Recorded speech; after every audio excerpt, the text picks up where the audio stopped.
ઋતુની હજુ રાહ જોતા હોય છે અને એની પાછળનું કારણ છે લીલાછમ શાકભાજી. કારણ કે શિયાળામાં લોકો મોટા પાયે લીલા શાકભાજી આરોગતા હોય છે. વળી શિયાળામાં શાકભાજી સસ્તા પણ મળે છે. પણ આ વખતે શિયાળો બેસતા જ માર્કેટમાં લીલાછમ શાકભાજી જોવા મળી રહ્યા છે. પરંતુ આ લીલાછમ શાકભાજીના ભાવ લાલચોળ થઈ ગયા છે. ચાલુ વર્ષે ઉનાળો અને ચોમાસામાં શાકભાજીના ભાવ ઊંચા હતા, તેમ હવે શિયાળામાં પણ ભાવ ઊંચા જઈ રહ્યા છે. રોજબરોજ ઉપયોગમાં લેવાતું લસણ કે ડુંગળી કે પછી બટાકાના આ તમામના ભાવ એટલા વધી ગયા છે કે ગૃહિણીઓનું બજેટ ખોરવાઈ રહ્યું છે.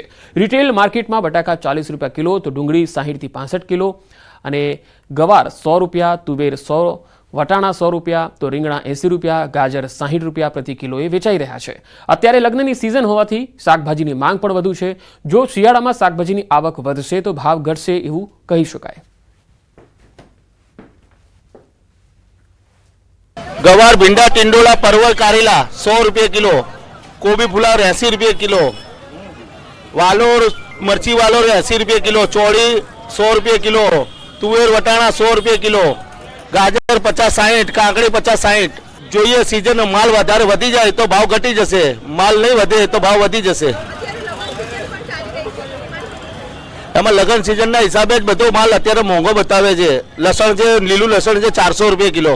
500 રૂપિયાનું તો લઈ લીધું, એમાં બી 500 જ આવે છે, કંઈ વધારે આવતું નથી. આપણે જે પહેલા 50 ની કિલો તુવેરો મળતી હતી એ અત્યારે 100 રૂપિયા ઉપરનો ભાવ થઈ ગયો. બહુ વધારે બજેટ તો કહેવાય જ નહીં. કડકડતી ઠંડી વચ્ચે શાકભાજીના ભાવ ઠારી નાખે એવા છે. નફાની મલાઈ ખેડૂતો સુધી ન પહોંચતા રોષ. શિયાળો જામી ગયો છે, કડકડતી ઠંડી પડી રહી છે, લોકો ઠરી રહ્યા છે, પણ શાકભાજી સસ્તા થવાની બદલે ઠારી નાખે તેવા છે. શાકભાજીના ભાવ સાંભળી સિસકારા નીકળી જશે. મોટાભાગના શાકના ભાવ છૂટક બજારમાં આવતા આવતા મોંઘા થઈ રહ્યા છે. લોકોને મોંઘા શાકભાજી ખરીદવાની નોબત આવી છે.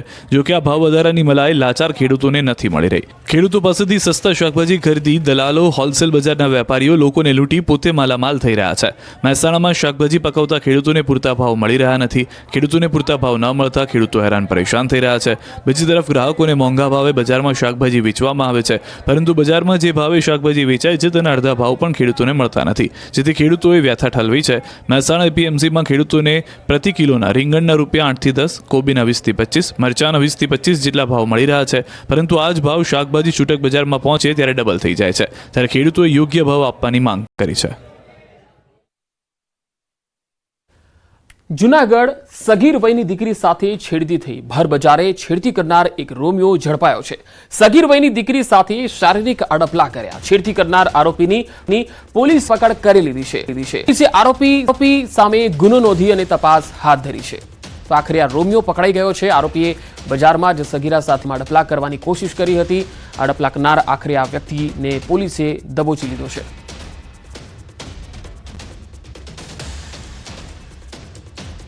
સ્ટેશન ખાતે સગીર વયની દીકરીનો ગુનો દાખલ થયેલો છે, જેમાં ભોગ બનનારના પિતાએ આ કામનો આરોપી ભાવિનાથ ડાકી રહે અજાબ અગડા વિરુદ્ધ ફરિયાદ આપતા કેશોદ પોલીસ સ્ટેશન ગુનો દાખલ કરી આગળની તપાસ હાથ ધરી અને આરોપીની ધરપકડ કરી કાયદેસરની કાર્યવાહી હાથ ધરેલ છે.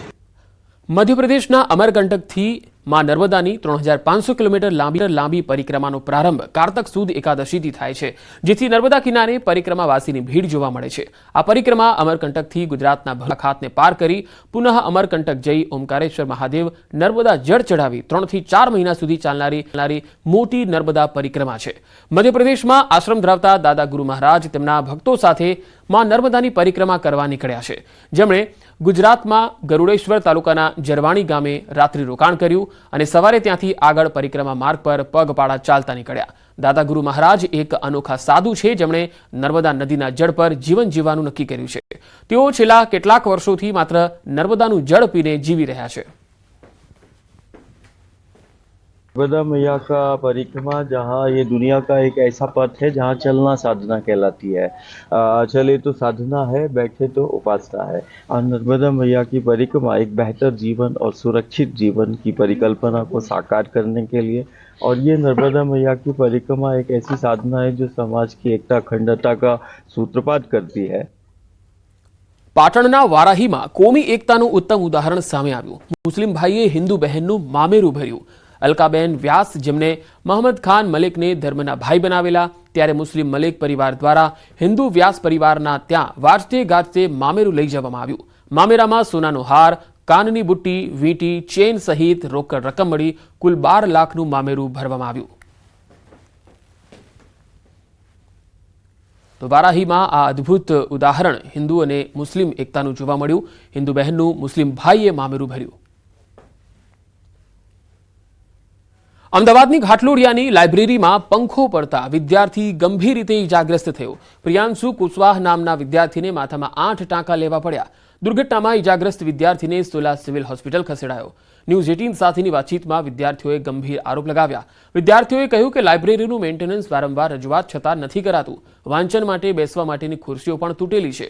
તેમણે કહ્યું કે અગાઉ 2 વખત શોર્ટ સર્કિટ અને પંખો પડવાના બનાવ પણ બની ચૂક્યા છે, પરંતુ અધિકારીઓ ધ્યાન આપતા નથી. આજે વિદ્યાર્થીઓ ઘાટલોડિયા વોર્ડ ઓફિસમાં ફરિયાદ માટે જશે. જે વ્યક્તિ સાથે દુર્ઘટના થઈ છે તેમની સાથે મળીને બધા વિદ્યાર્થીઓ અરજી કરવા જવાના છીએ વોર્ડમાં. 2 વખત પણ પંખો નીચે પડી ગયો હતો. આ ત્રીજી વખત ઘટના બની તેમાં વિદ્યાર્થીની ઈજા બહુ થઈ ગઈ છે, કેમ કે 2018થી આ લાઇબ્રેરી શરૂ થઈ ત્યાંથી કોઈ મેન્ટેનન્સ કે કોઈ રાઉન્ડ મારવા પણ આવતું નથી. ખાલી ઇલેક્શન હોય ત્યારે બૂથ આપવાના હોય ચૂંટણીના ત્યારે આ રાઉન્ડ મારી જતા રહેશે અધિકારીઓ, તે સિવાય કોઈ આવતું પણ નથી. અમે અરજીઓ કરીએ. નવસારીના વિજલપુર પાલિકા વિસ્તારમાં 5 ડિસેમ્બરથી 16 જાન્યુઆરી સુધી પાણી કાપ રહેશે. એટલે કે 45 દિવસ સુધી શહેરીજનોને માત્ર એક જ સમય પર પીવાનું પાણી મળશે. દક્ષિણ ગુજરાતની ઉકાઈ કાકરાપાર સિંચાઈ યોજના હેઠળ આવતી નહેરનું સમારકામ થવાનું છે, જેની અસર નવસારી શહેરીજનો પર જોવા મળશે.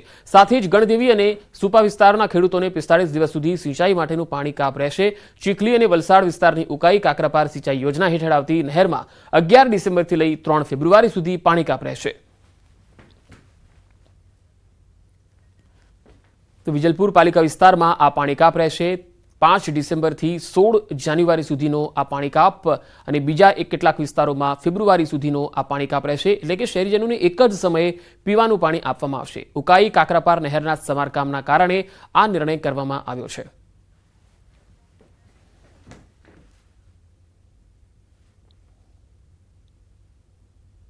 તો આ બુલેટિનમાં અત્યારે આટલું જ. નમસ્કાર.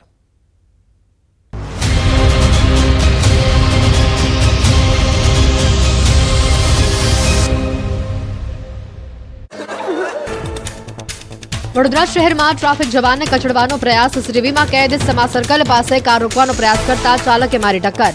કાર ચાલકે સિગ્નલ તોડતા રોકવાનો કર્યો હતો પ્રયાસ. કાર ચાલક સામે ફરિયાદ નોંધી તપાસ શરૂ કરાઈ.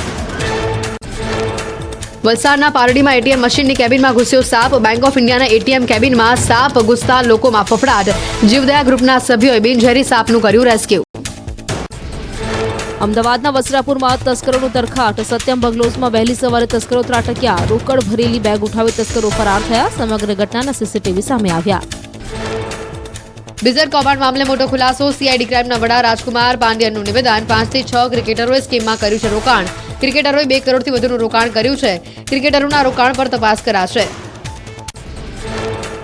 ભૂપેન્દ્રસિંહની 22 જેટલી મિલકતો જપ્ત કરવાની કાર્યવાહી કરાશે. બિટકોઇનમાં પણ રોકાણ કર્યું છે, જે રકમ ફ્રીઝ કરાઈ છે.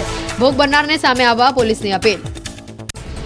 ખેડામાં બીઝેડના 2 એજન્ટની સ્પેશિયલ મોડસ ઓપરેન્ડરી હાથ લાગી. બંને ભેજાબાજોએ લોકોને આકર્ષવા વિદેશ પ્રવાસ અને નવા વ્હીકલ ખરીદવાના ફોટા સ્ટેટસ મૂકતા હતા. વાયરલ વિડીયોએ બંને એજન્ટની પોલ ખુલ્લી પાડી દીધી.